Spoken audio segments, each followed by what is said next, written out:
प्रिय छात्र छात्राओं, आज हम हिंदी साहित्य के द्वितीय प्रश्न पत्र के अंतर्गत यशपाल की पर्दा कहानी की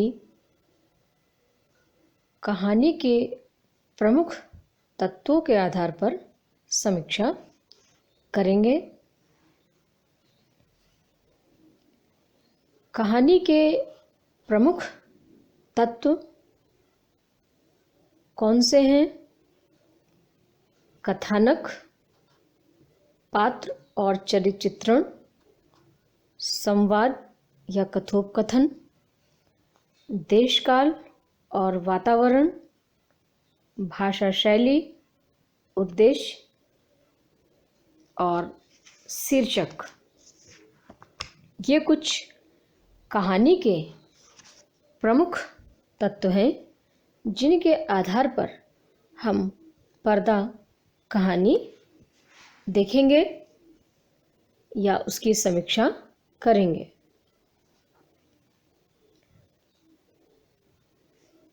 यशपाल समाजवादी विचारधारा के प्रबुद्ध कहानीकार थे। अपनी कहानियों के माध्यम से उन्होंने निम्न मध्यम वर्ग के जीवन का व्यापक चित्रण किया। उनकी पर्दा कहानी कठोर सत्य और यथार्थ पर आधारित कहानी है। कहानी कला की दृष्टि से हम उसकी विशेषताओं को इस प्रकार देख सकते हैं। कथावस्तु। पर्दा कहानी में यशपाल ने एक ऐसे मुस्लिम परिवार का चित्रण किया है जो पर्दे की आड़ में किसी प्रकार अपनी दीनता, हीनता और दरिद्रता को छिपाए हुए है। कहानी में पीर बख्श की पारिवारिक स्थिति और दरिद्रता का मार्मिक चित्रण हुआ है। चौधरी खानदान का यह पर्दा जो उनकी ड्योढ़ी पर लटका हुआ है, उनकी सामाजिक प्रतिष्ठा का प्रतीक है।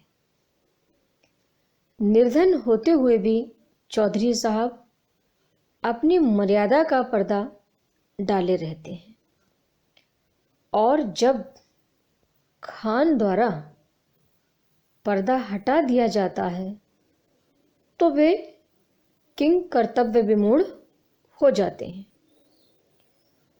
मानव हृदय के द्वंद्व को लेकर आगे बढ़ने वाली यह कहानी अपने अंतर में हाहाकार छिपाए हुए दिखाई देती है। संक्षिप्त में हम इस कहानी का कथानक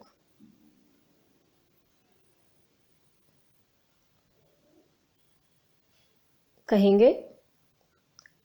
चौधरी पीर बख्श जिस मकान में रहते हैं, उस मकान के बाहरी किवाड़ बिल्कुल गल गए हैं। ड्योढ़ी पर लटका हुआ पर्दा घर भर की औरतों का वस्त्र है, ये मान लीजिए।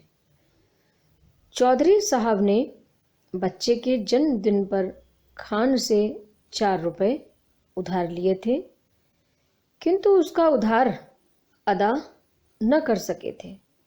इस कारण एक बार क्रोध में आकर खान ने ड्योढ़ी पर टंगा कर पर्दा या जो दरी का पर्दा था उसको झटक कर गिरा दिया। पर्दा हट जाने से औरतें ऐसे सिकुड़ कर बैठ गईं मानो उनके शरीर से वस्त्र हटा दिया गया हो। पर्दा हटते ही चौधरी साहब डगमगाकर जमीन पर गिर पड़े और फिर उन्होंने पर्दा लटकाने की कभी ज़रूरत महसूस नहीं की या ज़रूरत नहीं समझी। इस प्रकार इस कहानी का कथानक अत्यंत संगठित है। कहीं भी बिखराव जैसी स्थिति नहीं है। घटनाएं आपस में एक दूसरे से जुड़ी हुई हैं। वस्तुतः मानव जीवन के संघर्ष को कहानी का रूप दिया गया है।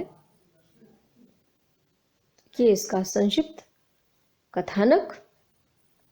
आगे पात्र और चरित्रण। इस कहानी में पात्रों की संख्या सीमित है। चौधरी पीर बख्श कहानी का मुख्य पात्र है। वह एक खानदानी और सम्मानित व्यक्ति है जिसके मोहल्ले में इज्जत है। उसकी इज्जत का एकमात्र आधार दरवाजे पर लटका हुआ वो पर्दा है। चौधरी का हर संभव प्रयास रहता है कि पर्दे को सलामत रखा जाए। इसी ओर उनका सारा ध्यान लगा रहता है। उन्हें भय है कि पर्दा फटने पर उसके घर का खोखलापन प्रकट न हो जाए। इस प्रकार चौधरी पीर बख्श का चरित्रण करने में कहानीकार को पूरी स्वतंत्रता मिली है। पीर बख्श के अतिरिक्त दूसरे मुख्य पात्र हैं बाबर अली खां। खान के हृदय में एक और दया की थोड़ी झलक मिलती है तो दूसरी ओर वह बर्बर, निर्दयी और कटुभाषी भी दिखाई देता है। खान की भाषा को अपनाकर लेखक ने उसके चरित्र चित्रण में स्वाभाविकता उत्पन्न करने का प्रयास किया है। उदाहरण के रूप में हम एक दो पंक्तियां देख सकते हैं।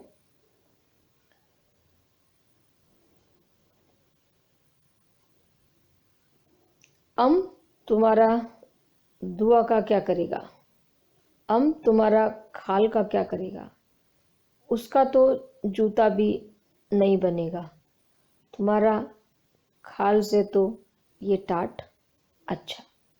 इस प्रकार कहानीकार को पात्रों के चरित्रण में पूरी तरह से सफलता हासिल हुई है। चरित्रांकन की दृष्टि से यशपाल के पात्र अपने अपने वर्गों का प्रतिनिधित्व करते दिखाई देते हैं।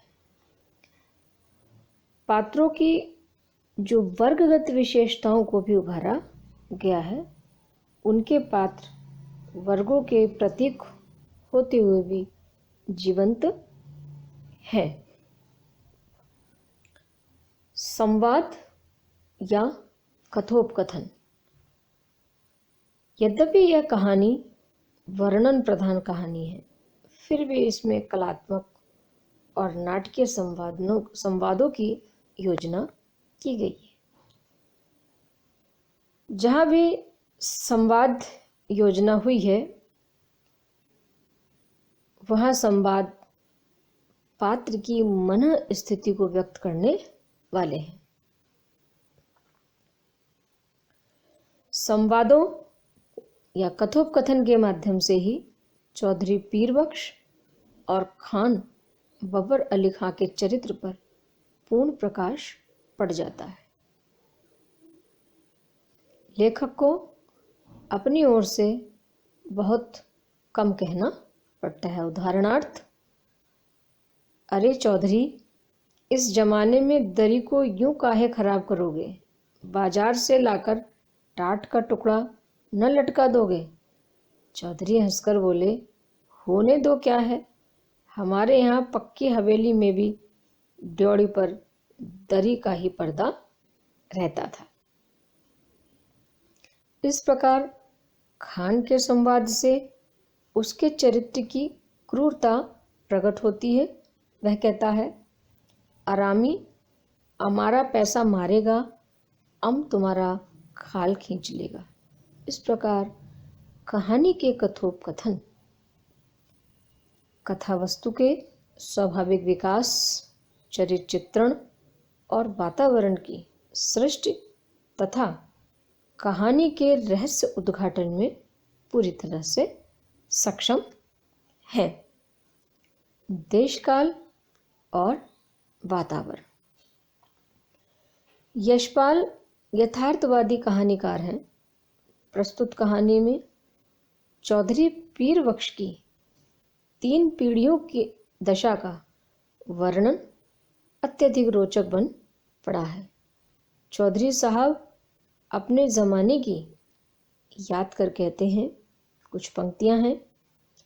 वे भी क्या वक्त थे, लोग मिडिल पास कर डिप्टी कलेक्टरी करते थे, और आज कल की तालीम है कि एंट्रेंस तक अंग्रेज़ी पढ़कर लड़के 30-40 से आगे नहीं बढ़ पाते। गरीब लोगों की बस्ती का लेखक ने एक चित्र सा खींचा है। जैसे चौधरी पीर बख्श को मकान सितवा की कच्ची बस्ती में लेना पड़ा। आसपास गरीब और कमीन लोगों की बस्ती थी। कच्ची गली के बीचों बीच गली के मुहाने पर लगे कमेटी के नल से निरंतर टपकते पानी की काली धार बहती रहती थी। नाली के किनारे घास उगाई थी। नाली पर मच्छरों और मक्खियों के बादल उमड़ते रहते थे। सामने रमजानी धोबी की भट्टी थी, जिसमें से धुआं और सज्जी मिले उबले कपड़ों की गंध उठती रहती थी। इससे स्पष्ट है कि लेखक ने ऐसे वातावरण की सृष्टि की है कि मालूम पड़ता है कि हम गरीब लोगों की बस्ती में ही खड़े हुए हैं। भाषा शैली।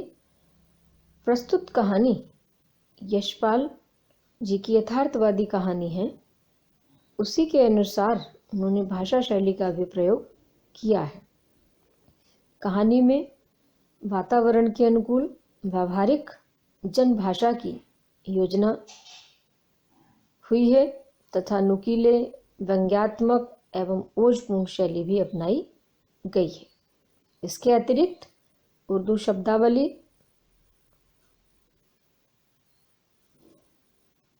का प्रयोग है, जिसने जैसे ओहदा, वरक्कत, अरमान, तालीम, कुनबा, औलाद, हवेली आदि के प्रयोग ने भाषा को अत्यधिक प्रभावमय और जीवंत बना दिया है। उद्देश्य। प्रगतिशील कहानीकार यशपाल ने इस कहानी में निम्न मध्यवर्गीय समाज की विवशताओं का अंकन किया है। जब हम अपनी वास्तविकता पर पर्दा डालकर झूठी शान शौकत का प्रदर्शन करते हैं, तो कुछ समय तक ही अपनी मान मर्यादा की रक्षा कर सकते हैं। वास्तविकता के प्रकट हो जाने पर हमारा जीवन और अधिक नारकीय हो जाता है। इस प्रकार इस कहानी में एक ओर दिखावे की संस्कृति पर व्यंग्य किया गया है, तो दूसरी ओर उसके अंदर छिपी हुई पीड़ा को उद्घाटित किया गया है, जिसमें कहानीकार यशपाल मानो अपने उद्देश्य में पूरी तरह से सफल प्रतीत होते हैं। कहानी का अंत प्रभावोत्पादक है। अंत में जब पर्दा खुलता है तो चौधरी की कृत्रिम सफ़ेद पोशी का भेद खुल जाता है। इसी के साथ उसके मन का संपूर्ण दर्द भी उजागर हो जाता है। वस्तुतः यह पर्दा इस अभावपूर्ण जीवन का नकाब है, जिसके दूर होते ही समाज की विकृति और उसके खोखलेपन का नग्न चित्र प्रकट हो जाता है। कहानीकार ने प्रस्तुत कहानी का शीर्षक बहुत ही जिज्ञासावर्धक, जिज्ञासापूर्ण और प्रतीकात्मक रखा है।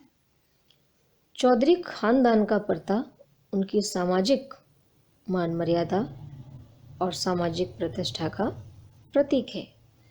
जैसे ही खान इस पर्दे को खींचकर उतार देता है, वैसे ही कहानी की वास्तविकता उजागर हो जाती है। इस प्रकार शीर्षक मूल कथा से पूरी तरह जुड़ा हुआ, पूरी तरह संबद्ध रहा है।